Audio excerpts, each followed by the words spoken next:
Bihe byiza kuri wowe ukurikiranye Special TV Show. Uyu munsi munyemerere nsubize umuntu wambajije ku mirongo yo mu ntoki cyangwa mu kiganza. Ariko ndibanda cyane ku kibazo yabajije kijyanye n'igihe mu kiganza. Iyi mirongo yo mu kiganza yashushanyije nk'inyuguti ya M cyangwa se M. Ibi ngibi ubisanga mu byitwa hamasri, ni ubugeni cyangwa se ubugenge bwa kera cyane abantu bajyaga bakoresha bagasoma imirongo yo mu kiganza, by'umwihariko bari gushaka kugena ejo hazaza h'umuntu cyangwa se gusobanukirwa imyitwarire y'umuntu uburyo bumwe cyangwa ubundi. Burya uko ikiganza cyawe kimeze gishobora gutanga umusogongero w'imiterere yawe mu myitwarire, bigatanga n'umusogongero kuri ejo hazaza hawe. Wari ubizi? Abantu rwose babyizereramo cyane. Rero mu kiganza cyawe hashushanyijemo inyuguti ya M cyangwa se M, biba bifite igisobanuro cyihariye cyane. Niyo mpamvu nyine hari uwabibajije wifuje kubimenyaho byinshi. Hari imico myinshi yizera ko yo mu kiganza cyawe ishushanyijemo ikiganza cyangwa se inyuguti ya M ari ikimenyetso cy'amahirwe, ubutwari cyangwa se icyubahiro. Abandi bakavuga ko ari imbaraga zidasanzwe z'iby'umwuka, abandi bakavuga ko bifitanye isano n'iby'ubwenge n'imbaraga ziba zishe mu muntu ufite ikiganza gishushanyijemo inyuguti ya M. Gusa ikintu kidashidikanywaho na gato ni uko imirongo yo mu kiganza imeze ifite kinini isobanuye mu buzima bwawe. Byose bigenda bigenera igeno ryawe cyangwa se buri kimwe cyose. Noneho byagera kuri M bikaba akarusho. Abafite M mu kiganza bazwiho kugira ijwi ry'umutimanama riteye imbere cyane, bazwiho kugira ubwenge ndetse bashobora no gutegeka. Ubwo bushobozi rero bw'umugereka bubafasha guhangana na bimwe mu bibazo by'ubuzima abandi badashobora guhangara. Uzabona ko mu myumvire myinshi, by'umwihariko tunaje na hano iwacu, basogokuruza bacu n'ahandi henshi ku isi bizera ko kubaho nta kindi bivuze uretse gukangukira kumenya ubugenge bw'iki gitangaza cy'ubuzima no gusobanukirwa igisobanuro cyo kubaho cya nyacyo. Kandi buri muntu wese buri gihe aba afite igisobanuro cyo kubaho cye cyihariye. Abantu ba kera rero bagiraga uburyo butandukanye bamenyagamo igisobanuro cy'imibereho yawe, bagakoresha ibintu bitandukanye basobanukirwa ubwo bwiru bw'iki gitangaza cy'ubuzima. Kimwe no mu byo bakoreshaga harimo gusoma imirongo yo mu kiganza.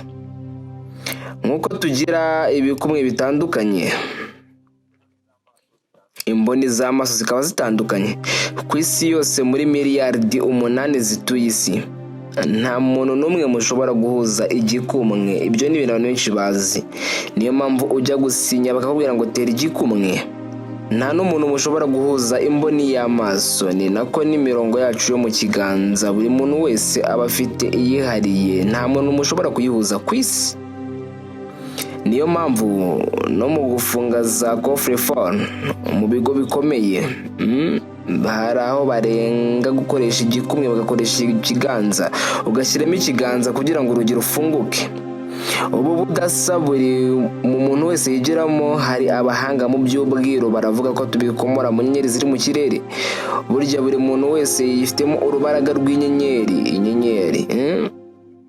Inyenyeri mu kirere zidashobora gusa, ni nk'uko natwe hano tudashobora guhuza ibintu byose 100%. N'impanga ari impanga zigira ibikumwe bitandukanye, imboni z'ijisho zitandukanye kandi ari impanga, imirongo yo mu biganza itandukanye.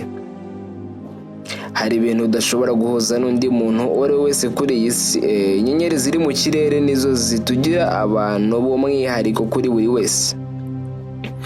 Nta nyenyeri. Hari abahanga mu by'inyenyeri bemeza ko twaba tumeze kimwe twese. Wavutse rero hari ubwoko bw'inyenyeri buri mu nzira y'amavuko yawe.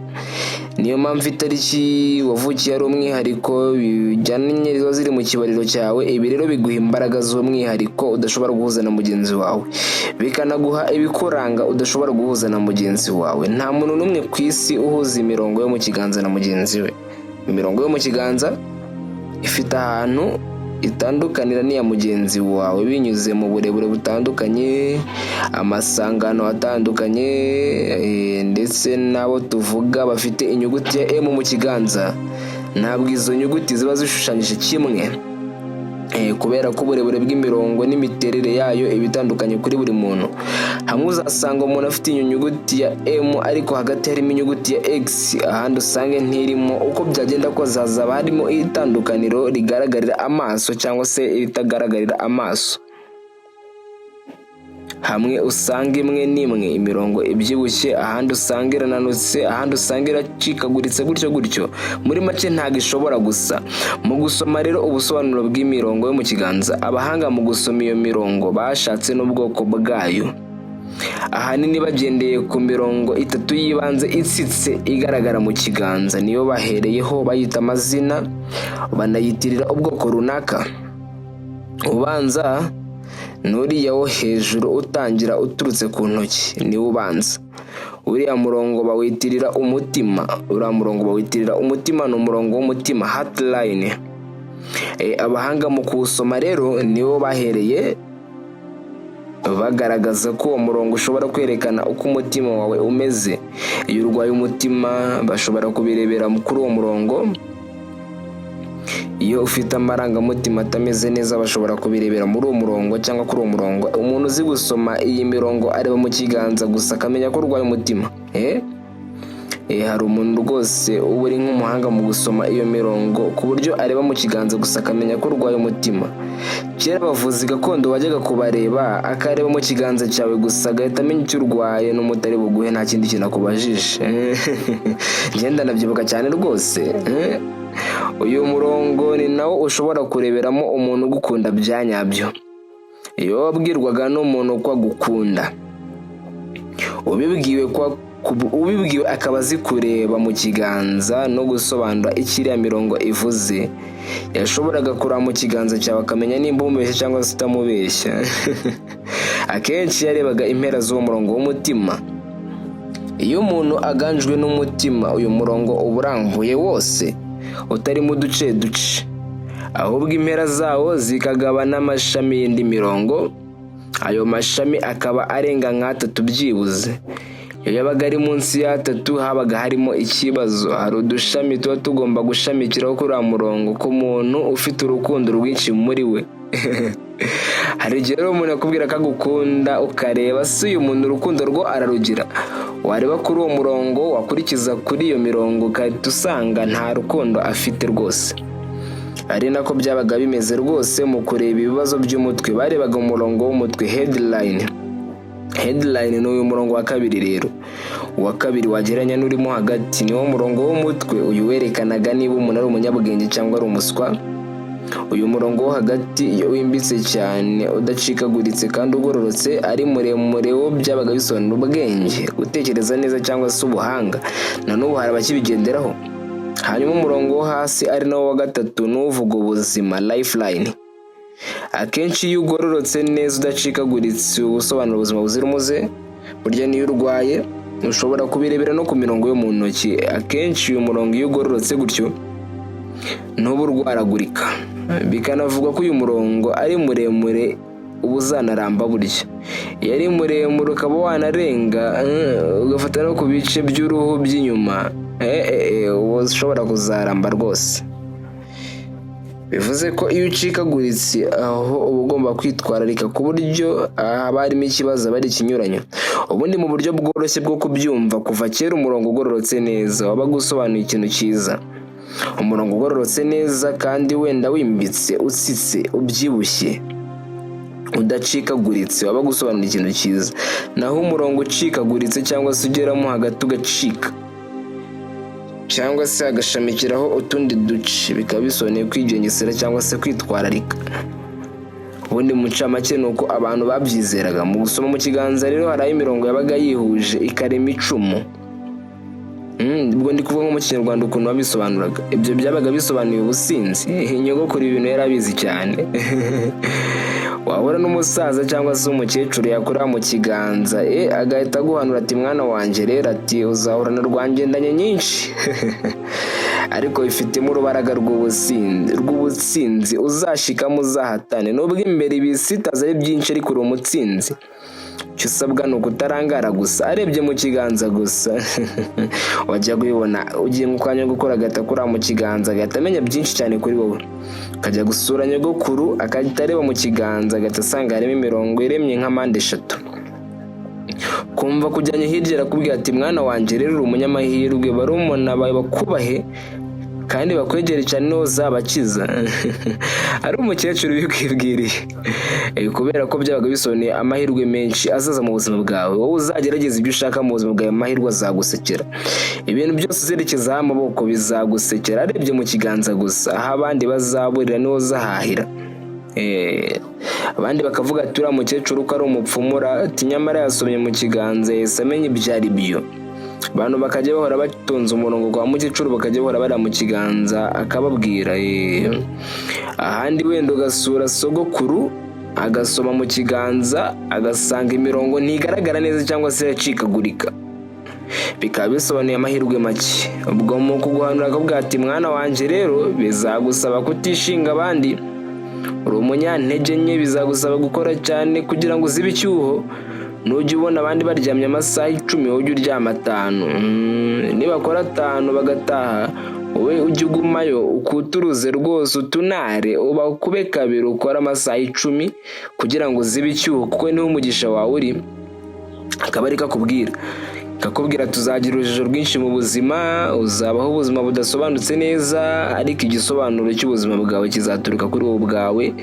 Ubwo umusaza akaba ariko akaba araguhanuriye iryo jambo, akaba akubwiye ukazarigendera ubuzima bwawe bwose kandi bikaguhira, ibyo akubwiye bigahura.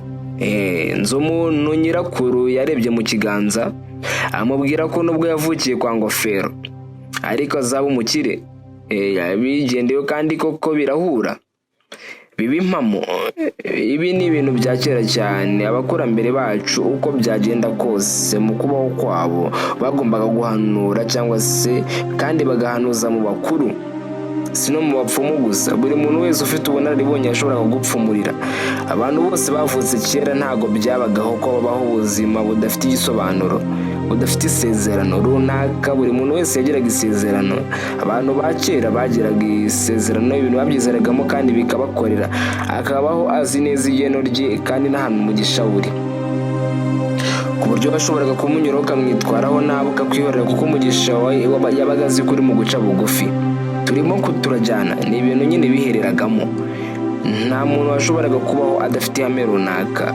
Buri muntu wese yagombaga kumenya imiterere ye agendeye no ku kiganza cye, uretse ko bagenderaga no ku bindi bintu, kubera ko kuko imirongo yabaga imeze mu kiganza byagaragazaga byinshi.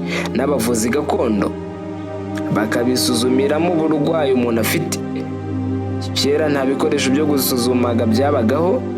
Umuvuzi gakondo yarebaga mu kiganza agahita amenya ko ufite ibibazo mu nda, ufite ibibazo mu mara, ufite ibibazo hose, agahita aguha imiti.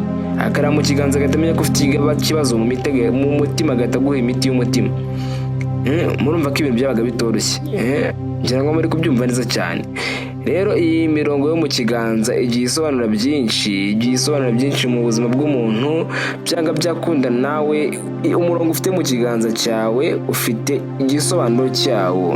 Uri kumva ukuntu buno bugenge burenze? N'ubu ngubu hari amamashini aremye mu buryo asuzuma indwara ziri mu mubiri w'umuntu bakoresheje gusa ikiganza. Bakaguha ko umufata mu kiganza gutya, imashini igasoma imirongo yo mu kiganza, ikakumenyesha ibibazo ufite mu myororokere kandi bari kubirebera mu miganza gusa.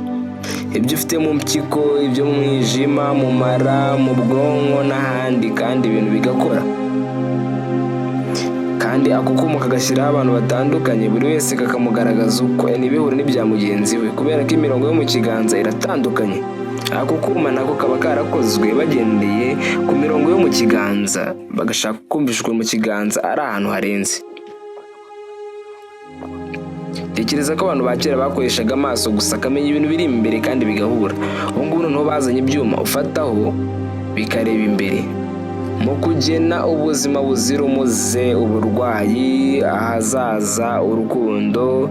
Imirongo yo mu ntoki ni ikintu gikomeye cyane.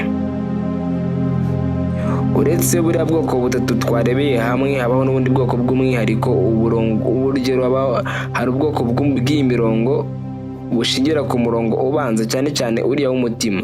Akenshi ubu bwoko bushingiye ku bijyanye n'urukundo, ni nk'aho umurongo w'umutima uriya wo hejuru uba ugarukiramo hagati neza ku rutoki rwa musumba zose, aho biganje cyane mu bafite ubwoko bw'amaraso bwa B, ariko si bose. Iyo bimeze gutyo biba bisobanuye kuyobora, ushobora kuba umutegetsi mwiza ku buryo no mu kugena umwana umuntu yavuga uvukanye imbuto w'ibwami. Abapfumu n'abakonikoni barabyitegerezaga cyane, babona umwana afite uwo murongo umeze gutyo bakabona ko ari ikimenyetso nyine baheraho bavuga ko ari wavukanye imbuto. Abiru bakabika iryo banga, bakaba bazi ko ari bo bazita uwavukanye imbuto. Ntabwo kuvukana imbuto umuntu yavukaga ko azifite, wapi, byabaga ari ubwiru babireberaga muri ibyo biganza cyangwa se muri izo ntoki. Reka dusoreze ahangaha, tuzakomeza n'ikiganiro cy'ubutaha tubabwira ibindi bisobanuro bigiye bitandukanye cyangwa se indi mirongo igiye itandukanye. Gusa uyu munsi twe twibanze ku murongo wa M ugomba kureberaho nawe ukabanza ukamenya ese uyu murongo niwo mfite, umurongo w'umutima, lifeline, heartline n'indi mirongo igiye itandukanye. Tugenda tureba muri rusange. Tubashimire mwe dukurikiye kuri Special TV Show, ngira ngo nahangaha ikiganiro cyacu kirangiriye. Mwakoze cyane, mukore subscribe, share, like na comment. Tujya tubagezaho ibindi bintu umunsi ku munsi, every day, buri time, n'ikintu twiyemeje. Murakoze cyane, Imana ibarinde, ibahe ibihe byiza. Murakoze.